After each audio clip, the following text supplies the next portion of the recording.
We wish you a Merry Christmas. We wish you a Merry Christmas. We wish you a Merry Christmas and Happy New Year.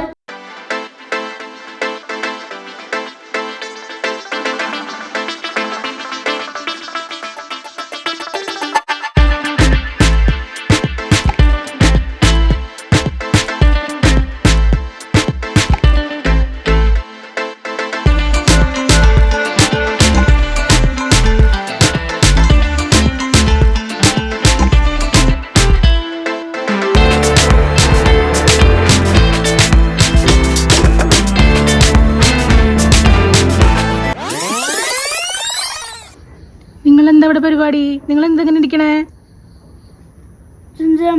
എത്ര പേരൊക്കെ യൂട്യൂബില് Christmas special video ഇടണേ. നമ്മളെടുക്കാൻ പറഞ്ഞിട്ടുണ്ടായിരുന്നില്ലേ? എണ്ണ എടുക്കണേ.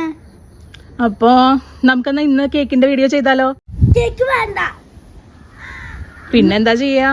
ഇന്ന് ഞങ്ങള് chicken മേടിച്ചിട്ടുണ്ടായിരുന്നില്ലേ? Chicken കൊണ്ട് വല്ല ഉണ്ടാക്കിയാലോ? അപ്പൊ നമുക്ക് ചിക്കൻ വെച്ചിട്ട് എന്തെങ്കിലും ചെയ്താൽ മതി അച്ഛനെ.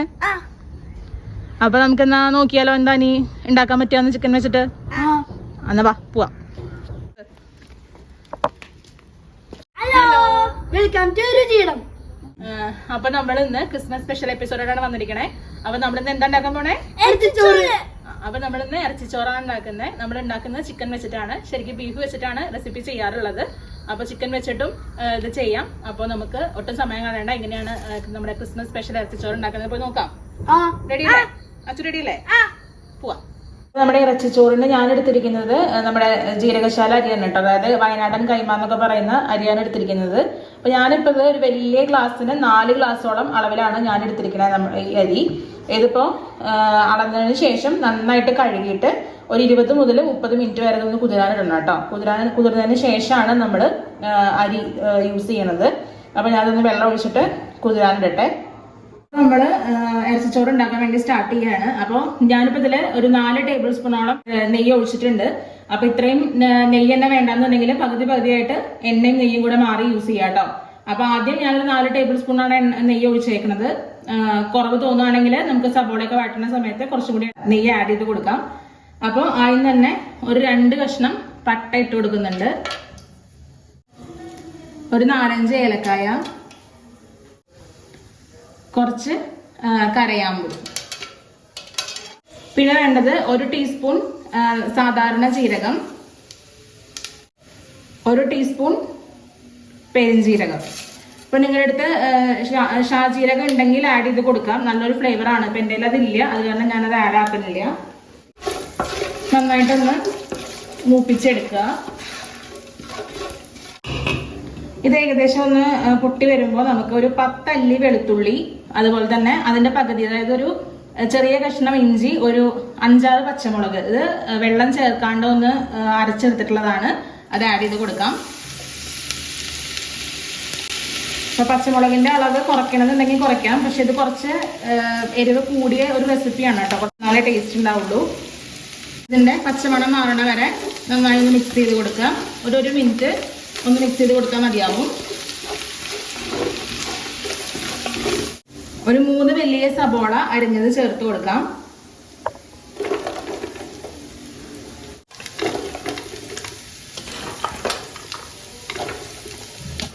നന്നായിട്ടൊന്ന് മിക്സ് ചെയ്തെടുക്കുക. ബ്രൗൺ കളറൊന്നും ആക്കണ്ട. ഏകദേശം ഒന്ന് കുഴഞ്ഞു വന്നാൽ മതി. സബോള ജസ്റ്റ് ഒന്ന് കുഴഞ്ഞു വന്നാൽ മതി. ബ്രൗൺ കളർ ആവാൻ നിൽക്കണ്ട. അപ്പൊ ഇത് ഏകദേശം ചെയ്ത് വരുമ്പോൾ നമ്മൾ ഒഴിച്ചിരിക്കുന്ന നെയ്യിന് കുറച്ച് കുറവ് തോന്നുന്നുണ്ട്. അപ്പൊ അതിനനുസരിച്ച് നിങ്ങൾ നെയ്യാണെങ്കിൽ നെയ്യ്, അല്ലെങ്കിൽ എണ്ണ ആഡ് ചെയ്ത്. ഞാനിപ്പോ ഒരു ടീസ്പൂണും കൂടെ നെയ്യ് ചേർത്ത് കൊടുക്കുന്നുണ്ട്.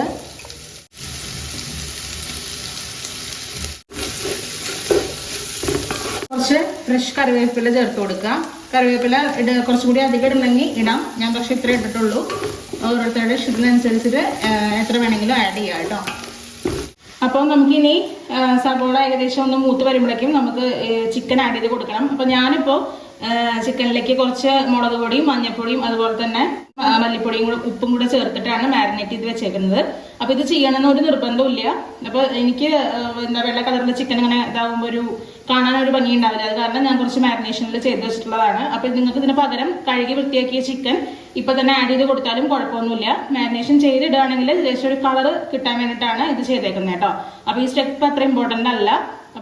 ഒന്ന് വാടി വന്നിട്ടുണ്ട് എന്ന് വെച്ചാൽ ബ്രൗൺ കളർ ആവണ്ട, ഒന്ന് വാടി വന്നാൽ മതി. നമുക്ക് അതിലേക്ക് ചിക്കൻ ആഡ് ചെയ്ത് കൊടുക്കാം.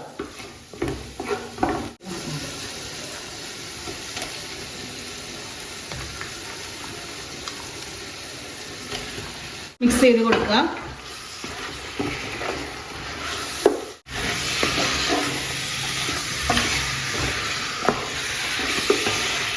എനിക്ക് ആദ്യം ഇനി മുളക് പൊടിയും മഞ്ഞൾപ്പൊടിയും മല്ലിപ്പൊടിയും ആഡ് ചെയ്ത് കൊടുക്കുന്നുണ്ട്. അപ്പം അതുകൊണ്ടാണ് ഞാൻ പറഞ്ഞത് ചിക്കനിലേക്ക് സെപ്പറേറ്റ് നിങ്ങൾക്ക് മാരിനേഷൻ ചെയ്ത് വെച്ചിട്ടില്ല എന്നുണ്ടെങ്കിലും കുഴപ്പമൊന്നുമില്ല. ചിക്കൻ നന്നായിട്ടൊന്ന് പെരണ്ടതിന് ശേഷം നമുക്ക് പൊടികൾ ആഡ് ചെയ്ത് കൊടുക്കാം. 1.5 ടീസ്പൂൺ മുളക് പൊടി ആഡ് ചെയ്യുന്നുണ്ട്. 2 ടീസ്പൂണോളം മല്ലിപ്പൊടി, 1/2 മുതൽ 3/4 ടീസ്പൂൺ വരെ മഞ്ഞൾപ്പൊടിയും കൂടെ ആഡ് ചെയ്ത് കൊടുക്കുന്നുണ്ട്. നന്നായിട്ട് മിക്സ് ചെയ്തെടുക്കുക. അപ്പം ഞാൻ മാരിനേഷൻ ചെയ്തത് കൊണ്ട് ചിക്കനിൽ അത്യാവശ്യം കുറച്ച് ചിക്കനിലേക്ക് വേണ്ടതായിട്ടുള്ള ഉപ്പ് ചിക്കനിൽ തന്നെ ഉണ്ട്. അപ്പോൾ നിങ്ങൾക്ക് വേണമെങ്കിൽ ഇപ്പോൾ കുറച്ച് ഉപ്പ് വേണമെങ്കിൽ ഇതിൽ ആഡ് ചെയ്ത് കൊടുക്കാം. പിന്നെ ചോറിനുള്ള ഉപ്പ് സെപ്പറേറ്റ് ആഡ് ചെയ്താൽ മതിയാവും. 2 തക്കാളി ചെറുതായി അരിഞ്ഞത് ആഡ് ചെയ്ത് കൊടുക്കുന്നുണ്ട്. എല്ലാം കൂടെ ചേർത്ത് നന്നായി മിക്സ് ചെയ്ത് കൊടുക്കാം. ഇതൊരു ചെറു തീയിൽ വെച്ചിട്ട് തീരെ വെള്ളം ഒഴിക്കാതെ ഒരു 7 മിനിറ്റ് 8 മിനിറ്റോളം ഒന്ന് അടച്ച് വെച്ചിട്ട് വേവിക്കണം. ചിക്കൻ ഓവറായിട്ട് വേവണ്ട, അരിയുടെ കൂടെ ആദ്യം വേവേണ്ടതാണ്. അപ്പം അത് കാരണം വെള്ളമൊന്നും ചേർക്കാതെ ഒരു 7 മിനിറ്റ് കഴിഞ്ഞാൽ തുറന്നിട്ട് നോക്കി നോക്കാം. അപ്പം അടച്ച് വെച്ചിട്ടുണ്ട്. ഒരു 7 മിനിറ്റ് കഴിഞ്ഞിട്ട് നമുക്ക് തുറക്കാം. 7 മിനിറ്റ് ആയിട്ടുണ്ട്. നമുക്കിതൊന്ന് തുറന്ന് നോക്കാം. കണ്ടില്ലേ, വെള്ളം ഒഴിക്കാതെ തന്നെ ഇത്രയ്ക്കധികം വെള്ളം ഇതൊന്ന് ഊറി വരുന്നുണ്ട്. മല്ലിയിലയും പുതിനയിലയും ആഡ് ചെയ്യണം. ഒരു വലിയ കപ്പ് നിറച്ച് മല്ലിയുടെ ഇലയും പുതിനയുടെ ഇലയും എടുക്കുക കേട്ടോ. ഇതാണ് ഇതിന്റെ ഫ്ലേവർ വരുന്നത്. പിന്നെ ആഡ് ചെയ്യേണ്ടത് ഒരു 2 ടേബിൾ സ്പൂൺ ചെറുനാരങ്ങ നീര്, പിന്നെ 1 ടീസ്പൂൺ ഗരം മസാല, 1/2 മുതൽ 3/4 ടീസ്പൂൺ വരെ കുരുമുളക് പൊടി. കുരുമുളക് പൊടി കുറച്ചിട്ടാൽ മതി, കാരണം എരിവ് നല്ലോണം ഉണ്ടാവും. അപ്പൊ നന്നായിട്ട് മിക്സ് ചെയ്ത് കൊടുക്കുക കേട്ടോ. ഇനി നമുക്കിതിൽ 1 മുതൽ 2 ടേബിൾ സ്പൂൺ വരെ തൈര് ആഡ് ചെയ്ത് കൊടുക്കണം. അപ്പം അധികം പുളി ഇല്ലാത്ത തൈര് ആഡ് ചെയ്യാനായിട്ട് ശ്രദ്ധിക്കുക കേട്ടോ, കാരണം നാരങ്ങയുടെ പുളി ഓൾറെഡി അതിലുണ്ട്. ഇപ്പോൾ 2 മിനിറ്റ് ഒന്ന് ഇളക്കി കൊടുത്തതിന് ശേഷം നമുക്ക് അരി ഇട്ട് കൊടുക്കാം കേട്ടോ. അരി ആഡ് ചെയ്യാണ്.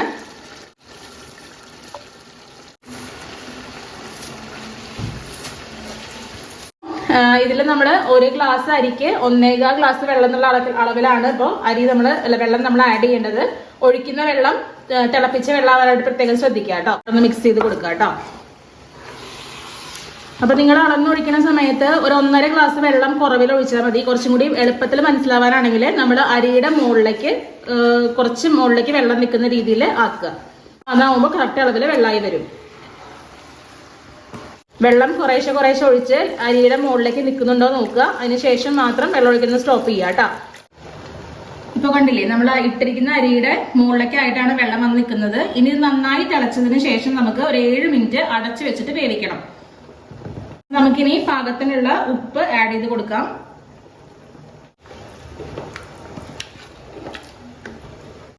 ഇത് ചെറുതായിട്ടൊന്ന് തിളച്ച് വരുന്നുണ്ട്. നമുക്കിതൊന്ന് മൂടി വെച്ചിട്ട് ഒരു 7 മിനിറ്റ് ഒന്ന് വേവിച്ചെടുക്കണം കേട്ടോ. അടച്ചു വെച്ചിട്ട് ഒരു 7 മിനിറ്റ് കഴിഞ്ഞിട്ട് തുറന്നു നോക്കാം. അപ്പൊ നിങ്ങൾക്ക് കണ്ടാൽ അറിയാം, നല്ലോണം വെള്ളമൊക്കെ വറ്റി നല്ല പാകമായിട്ട് ഇരിക്കുന്നുണ്ട്. കണ്ടില്ലേ, ചിക്കനും ചോറും നന്നായിട്ട് എല്ലായിടത്തേക്കും മിക്സായിട്ട് അരികൾ തമ്മിൽ ഒട്ടിപ്പിടിച്ചിട്ടില്ല. ഈ ചിക്കനും ചോറും തമ്മിൽ നന്നായിട്ടൊന്ന് മിക്സ് ചെയ്ത് കൊടുക്കാം. ശരിക്കും ഇങ്ങനെ ചിക്കൻ ഈ ചോറിങ്ങനെ ചിക്കൻ്റെ മുകളിൽ ഇങ്ങനെ പെരണ്ടിരിക്കണം കേട്ടോ. അതാണ് ഈ റൈസിന്റെ ഒരു ടേസ്റ്റ് വരുന്നത്. ചോറും ചിക്കനും തമ്മിൽ നന്നായിട്ട് യോജിപ്പിക്കണം, എന്നാലേ മസാല എല്ലാ ഭാഗത്തേക്കും എത്തുള്ളൂ. ഇത് ചൂടോടെ കൂടെ തന്നെ കഴിക്കുക, അതാണ് നല്ല ടേസ്റ്റ് വരിക കേട്ടോ. അണ്ടിപ്പരിപ്പ് മുന്തിരിങ്ങ അങ്ങനത്തെ സാധനങ്ങളൊന്നും ആഡ് ചെയ്യില്ല. പിന്നെ ഗാർണിഷിങ്ങിന് വേണ്ടി വേണമെങ്കിൽ മാറ്റി കൊടുക്കാമെന്ന് മാത്രമേ ഉള്ളൂ, അല്ലാണ്ട് ശരിക്കും റെസിപ്പിയിൽ അതില്ല കേട്ടോ. ഇത് നന്നായിട്ട് ഒന്ന് മിക്സ് ആക്കി എടുത്തിട്ട് നമുക്കിനി അച്ചുനെ പുനി വെച്ചിട്ട് അതൊന്ന് ട്രൈ ചെയ്ത് നോക്കാൻ പറയാം. അതെ, നമ്മുടെ ഇറച്ചിച്ചോറ് ഇവിടെ റെഡി ആയിട്ടുണ്ട്. ഇവിടെ രണ്ടുപേരുടെ കയ്യിൽ ഇവിടെ ഇരിക്കുന്നുണ്ട് നമ്മുടെ ഇറച്ചിച്ചോറ്. ടേസ്റ്റ് ചെയ്യണ്ടേ? അപ്പൊ നമുക്ക് നോക്കാം. ഇതേ ഇപ്പൊ ഇങ്ങനെയാണ് നമ്മൾ ഇതിനെ ചെറുതായിട്ടൊന്ന് ഗാർണിഷ് ചെയ്തേക്കാണ്. ഇത് ആവശ്യമൊന്നുമില്ല, പക്ഷെ അത് വീഡിയോ ആയതുകൊണ്ട് ഞാൻ ചെയ്യണതാണ്. അപ്പൊ നമുക്ക് ഇവർക്ക് കൊടുത്തിട്ട് എങ്ങനെ ഉണ്ടെന്ന് നോക്കി നോക്കാം. കഴിക്കാം. കുറച്ച് ചിക്കനും ടേസ്റ്റ് ചെയ്തോട്ടാ.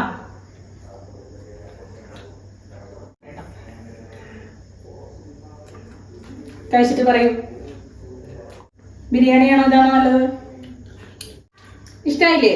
എങ്ങനെയുണ്ട് റെസിപ്പി? അപ്പോ സൂപ്പർ സൂപ്പർ അല്ലേ? അപ്പൊ എല്ലാവരും ട്രൈ ചെയ്താൽ പറഞ്ഞോ. അപ്പൊ എല്ലാവരും ഇത് ട്രൈ ചെയ്യും. അപ്പൊ എല്ലാവരും ഈ ക്രിസ്മസിന് നമ്മുടെ ഈ ഇറച്ചി ചോറ് ട്രൈ ചെയ്ത് നോക്കണം. നല്ല ടേസ്റ്റ് ആണ്. അപ്പൊ കുറച്ച് സ്പൈസി കൂടിയിട്ടാണ് ഈ റൈസ് ഉണ്ടാക്കുന്നത്. അപ്പൊ കുട്ടികൾക്ക് കൊടുക്കുകയാണെങ്കിൽ ഒന്നല്ലെങ്കിൽ സാലഡിൽ നിങ്ങൾ പച്ചമുളക് കുറച്ച് യൂസ് ചെയ്യുക. ഇനിയിപ്പോ സ്പൈസ് ഇഷ്ടമുള്ളവരാണെങ്കിൽ കുഴപ്പമൊന്നുമില്ല. എരിവിലാണ് ഇത് ഉണ്ടാക്കേണ്ടത്. അപ്പൊ ഉറപ്പായിട്ടും എല്ലാവരും ഈ റെസിപ്പി ട്രൈ ചെയ്ത് നോക്കണം. നമ്മുടെ ചാനൽ ആദ്യമായിട്ട് കാണുന്നവര് സബ്സ്ക്രൈബ് ചെയ്യുക, ലൈക്ക് ചെയ്യുക. അപ്പൊ പുതിയൊരു വീഡിയോ ആയിട്ട് കാണാം. അതുവരെ എല്ലാവർക്കും സോറി. അപ്പൊ നമ്മളിന്ന് എന്താ ഉണ്ടാക്കണേ? ഇത് ഓണാട്ടാ, ഇത് ഓണാണേ.